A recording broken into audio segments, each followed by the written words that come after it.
Alright, so as you can see over here, I do have 3 little pieces of rope, and I'm just gonna do one little knot very quickly, and they can actually be inspected by the audience before you even begin. And if you don't mind, I'm gonna ask you to please do this one over here, while in the meantime I'm gonna do the last one. Okay, and actually there is no gimmicks at all in these ropes. Okay,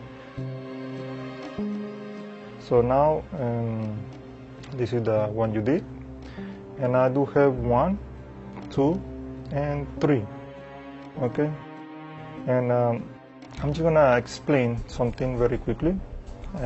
My attempt is gonna link all the 3 ropes together, and the only issue is that they all tied up really hard, as you can see, but it's gonna be kind of fast. All right, in the count of 3. Okay, 1, 2, and 3. Done. It's actually quite fast. They all already linked together with a full knot, and at this point it can actually be handled to the audience for a complete examination. Here, well, then let's begin by the first one. You can see the knot, and follow by the second, also with a full knot, inspected, and the last one, notice they all tied up and linked together. Believe it or not, you can actually handle out these ropes for inspection. Okay, so let me begin by saying that if you have 3 ropes, different color, it's gonna work much better, and I believe it's gonna be more visual effect. If you want, you can buy ink, to colorize the fabric, your clothes. That's gonna be a good way, to colorize these ropes as well. So, because these ropes are made of fabric, there is not much nylon in it, and it's gonna be much better, so the secret knot doesn't slide out too easily, and it's not also too thick, but at least this way is gonna works very good.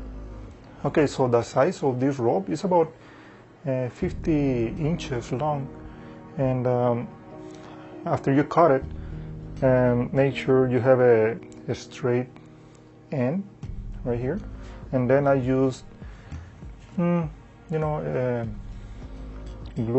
It's a white color, multi-purposes. I don't think it really matters too much, but this is not too much silicone, but it's not too thick neither. This is good because it penetrates into the rope quite easily, so it's a little bit more liquid, like many other glues that are too thick in consistency. And let it dry for a couple days, and this is what I do. I'm gonna give you an example from the magician's perspective. Now let me explain the secret knot. I'm gonna be focused on one rope. They have no gimmicks actually. It's just the way you do one of the knots.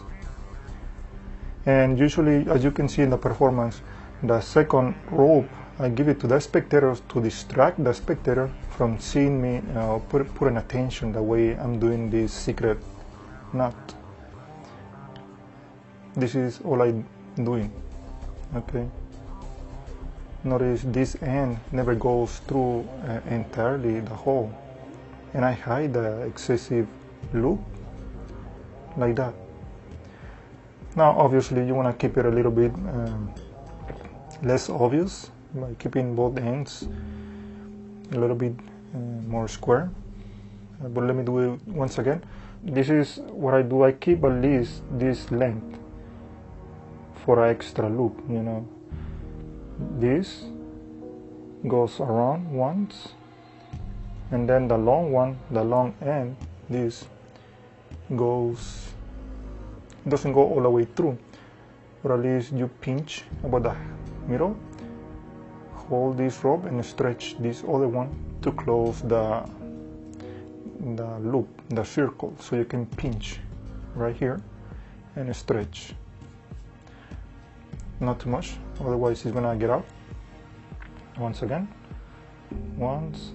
Try to get used to this so you can do it as fast as you can. Okay. You want to be sideways towards the audience so they don't see too much the suspicious knot, and that's it. Okay, that's all you had to do. You had to be ready, and as long as they don't really pay too much attention and the audience is not really too close to you, that's gonna be much better. And I had two normal ropes with a normal knots. Okay. Now the long one is the one I'm pinching right here, the loop. So it's a little bit too obvious, you can follow the explanation. These two other ropes, I'm gonna put them right here in the middle, and they are going through the loop with the special knot. Okay, that's it. Then before you proceed to anything else, while you're speaking, try to get rid of this loop. Don't try to pull it at the same time to get rid of the loop, because it's not going to be that easy. While you're speaking, keep stretching. And when it's out, make sure you're holding this side of the rope. If you don't hold this and you stretch, notice this knot, the second knot, is going to end up by the middle of the rope, and you want it to end up by the ends of this rope. So that's why it's important to hold the rope. Once again, the long end and the short end. This is a little longer because it's gonna make things easier. I'm stretching over here so it closes the loop, and then put right here in the middle the other two ropes. And once I put them over here, it's going around. Watch carefully.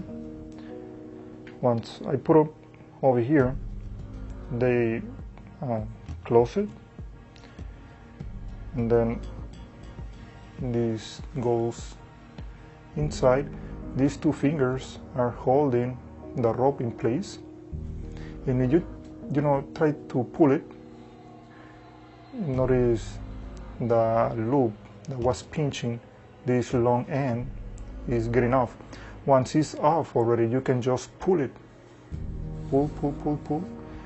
Notice these two fingers are holding the rope in position. You can cover it up with your hand so it closes very well. Don't let these two ends go yet, and bring it back, and at the same time you're stretching right here in the middle. Let one go immediately so it doesn't look as suspicious, over here, and stretch it so you can completely close as tight as possible this second knot. Okay, and that's it. The only issue, when you can handle these link ropes to the spectator, the only problem is you pull this, it's gonna get out quite easy. In a performance, when I do this gesture, I was not really pulling the rope too hard, because this rope may get out that easily. But just the gesture itself, it looks like you're really pulling. Slide it out. Well, don't slide it out. That's the only issue that I'm trying to prevent from audience to pull it themselves. I mean, you can anyway, give it away for inspection.